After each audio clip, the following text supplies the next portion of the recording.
Banyak ibu merasa ASINya kurang hanya karena merasa payudaranya kosong atau merasa payudaranya lembek, atau bahkan bayinya terus-terusan menangis, rewel gitu ya. Nah, apakah benar itu ASINya kurang? Nah, tenang ya Bunda, kali ini di video ini aku ingin bahas tentang tanda ASI cukup gitu ya.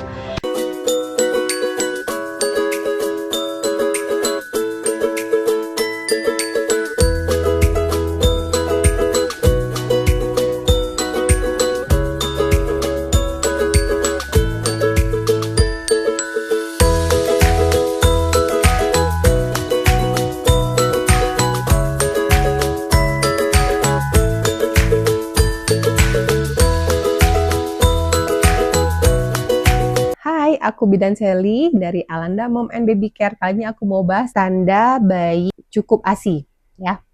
Nah, mungkin masih ada ya, masih banyak bunda-bunda yang merasakan bahwa ASINya kurang, ASINya tidak cukup, seret gitu ya, bahkan ASINya tidak ada sama sekali. Merasa payudaranya lembek, kosong gitu, atau bayinya sering menangis, rewel gitu. Apakah benar memang itu ASINya tidak cukup?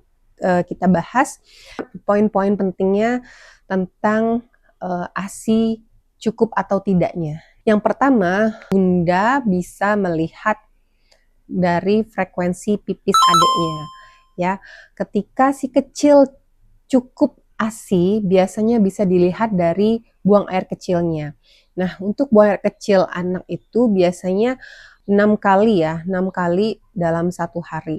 Nah, tapi kan kita nggak bisa ya lihat bayi ya, itu sudah berapa kali gitu pipisnya. Nah, Bunda bisa melihat dari popoknya, dari diapersnya gitu ya. Kalau misalnya sering menggantikan diapersnya karena udah berat, udah penuh, nah itu biasanya kebutuhan cairannya tercukupi. Atau Bunda juga bisa mengevaluasi dari ya, warna di popoknya, di diapersnya, dia nggak kuning pekat ya, dan baunya pun tidak sangat menyengat gitu. Nah, itu bisa dievaluasi dari buang air kecilnya gitu ya. Itu yang pertama. Yang kedua, biasanya bayinya tenang ya, bayinya tenang, rileks gitu ya setelah menyusui, bahkan bisa sampai tertidur si adik bayinya.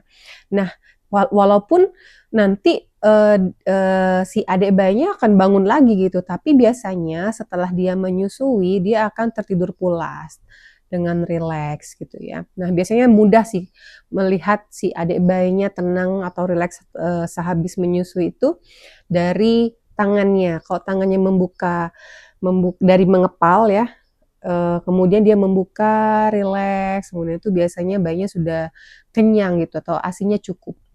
Nah, kemudian yang ini nih terakhir, tanda terakhir yang sangat tanda pasti lah gitu ya, adanya kenaikan berat badan. Kenaikan berat badan itu bisa Bunda cek tiap bulannya ya, tiap bulannya. Nah itu kenaikan berat badan minimum itu Bunda bisa lihat di buku KIA ya, karena di situ sudah ada ya untuk minimal berapa kenaikannya. Nah itu bisa dipantau gitu untuk berat badannya. Terus selain itu ada beberapa nih yang harus kita luruskan mitos seputar ASI tadi. Pertama yaitu saat si payudara ibu merasa kosong, misalnya seperti lembek, itu tidak ada ASINya. Nah itu tidak benar ya Bunda.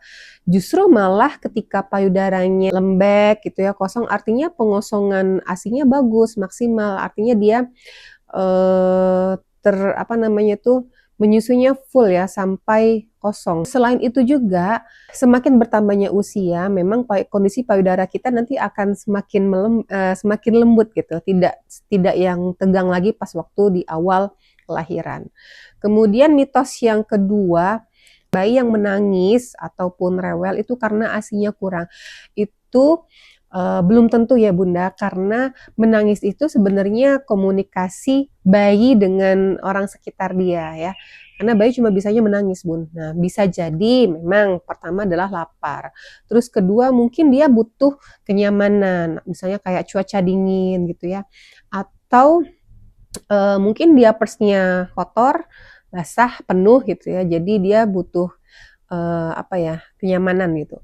Nah Selain itu, walaupun kita sudah tahu bahwa ASI-nya cukup atau tidak, tapi juga kita harus tetap waspada gitu. Tanda-tanda yang perlu kita waspadai ketika walaupun ASI-nya cukup gitu ya.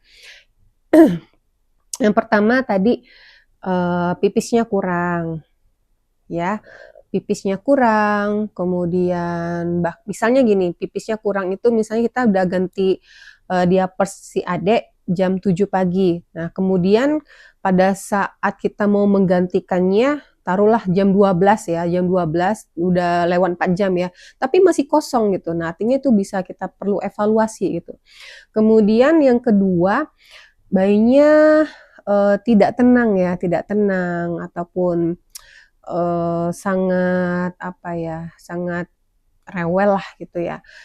Nah, itu juga bisa ya, lihat dari tanda cukup ASI-nya atau tidak. Kemudian, tidak ada kenaikan berat badan. Nah, itu juga perlu, dievaluasi. Jika Bunda menemui hal-hal tadi, Bunda bisa menemui konsultasi ke dokter anak langsung atau ke konselor laktasi ya. Nah, jangan terburu-buru untuk menyalahkan diri sendiri ya, bahwa ASI kita kurang, ASI kita tidak cukup gitu ya, karena Tuhan itu sudah menciptakan tubuh wanita sedemikian rupa khususnya dalam memproduksi ASI gitu, terutama pada masa menyusui. Oke, terima kasih, semoga sehat selalu. Bye-bye.